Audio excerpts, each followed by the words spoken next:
छत्रपती संभाजीनगर जालना विधान परिषदेची निवडणूक चर्चेत आहे। कारण महायुतीतच महाभारत होणार का? एकीकडे शिवसेना म्हणते ही जागा आमचीच आहे, तर भाजप म्हणते आकडे आमच्या बाजूने आहेत। आणि या सगळ्यातच अनेक नावं चर्चेत आलेली आहेत। त्यात राजेंद्र जंजाळ यांचं नाव होतं, त्याच्यानंतर नंदू घोडेले यांचंही नाव चर्चेत आलंय, त्यानंतर राजेश टोपे सुद्धा आग्रही होते, संजय केनेकर आग्रही होते, कैलास गोरंट्याल आणि किशोर शितोळे।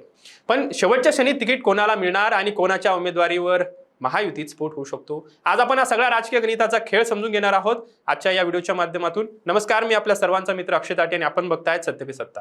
प्रश्न तुमचे, आवाज आमचा। मित्रांनो, महाराष्ट्राच्या राजकारणात काही जागा अशा असतात जिथे निवडणूक होण्याआधीच राजकीय थरार सुरू होतो आणि सध्या अशीच एक जागा चर्चेत आली आहे, ती म्हणजे छत्रपती संभाजीनगर जालना विधान परिषदेच्या मतदारसंघाची।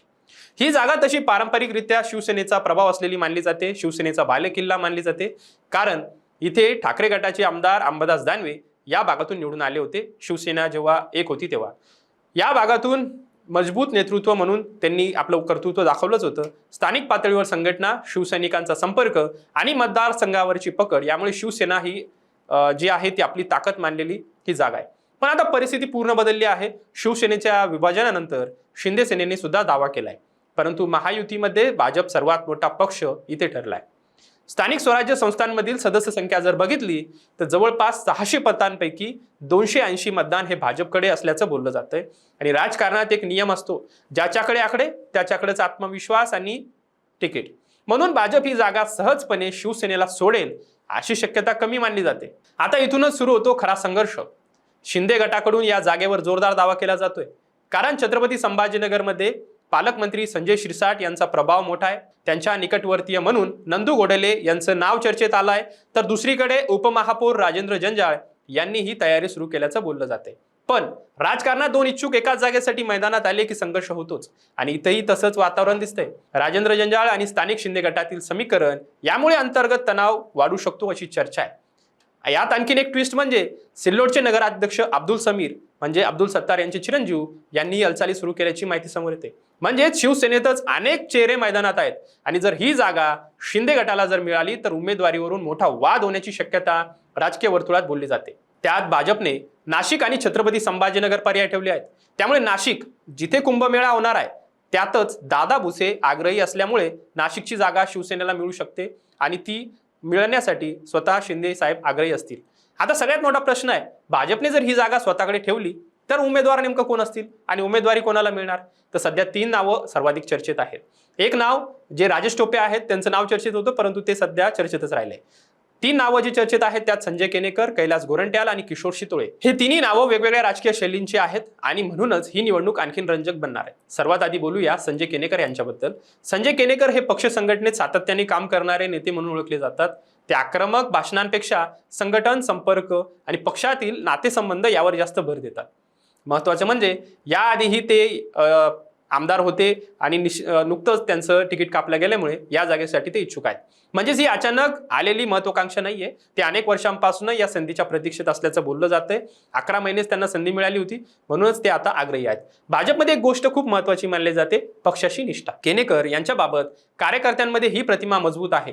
स्थानिक पातळीवर अनेक नगरसेवक, पदाधिकारी आणि संघटनात्मक कार्यकर्त्यांशी त्यांचा संपर्क चांगला असल्याचं सांगितलं जातं। पण त्यांच्या समोर एक मोठं आव्हान आहे। त्यांचं नाव चर्चेत असलं तरी जनतेमध्ये मोठा मास फेम म्हणून त्यांची प्रतिमा किती प्रभावी आहे हा प्रश्न काही जण उपस्थित करतायत। म्हणूनच भाजप नेतृत्वाला निर्णय घेताना संघटन विरुद्ध जनआधार असा विचार करावा लागू शकतो। दुसरं नाव म्हणजे किशोर शितोळे। देवगिरी बँकेचे चेअरमन तसेच शहराध्यक्ष किशोर शितोळे यांचं नाव सध्या वेगाने पुढे येते, कारण पक्षातील कार्यकर्त्यांमध्ये त्यांचा चांगला संपर्क आहे।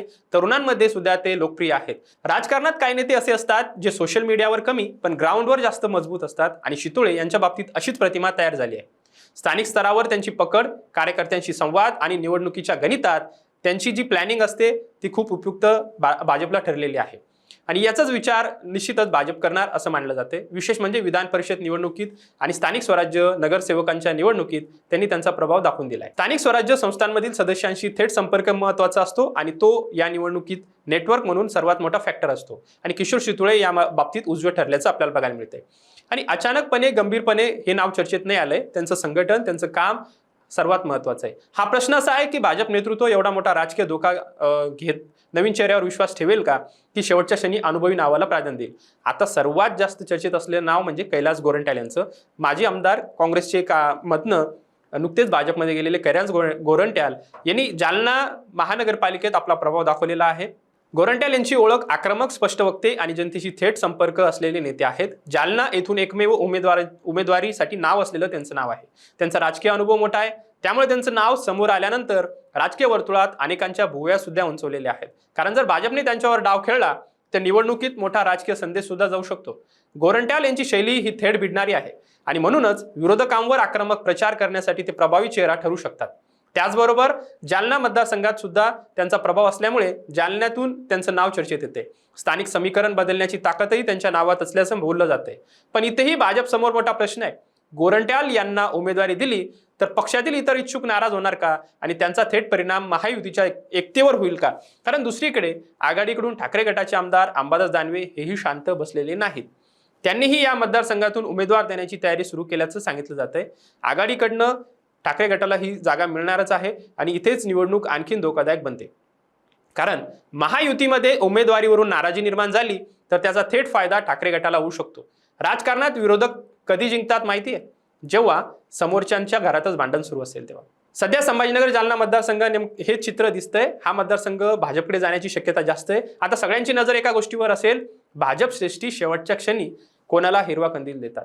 संजय केनेकर, किशोर शितोळे की कैलास गोरंट्याल? आणि जर ही जागा शिवसेनेकडे गेली तर राजेंद्र जंजाळ आणि नंदकिशोर घोडेले आणि इतर इच्छुकांचं नाव.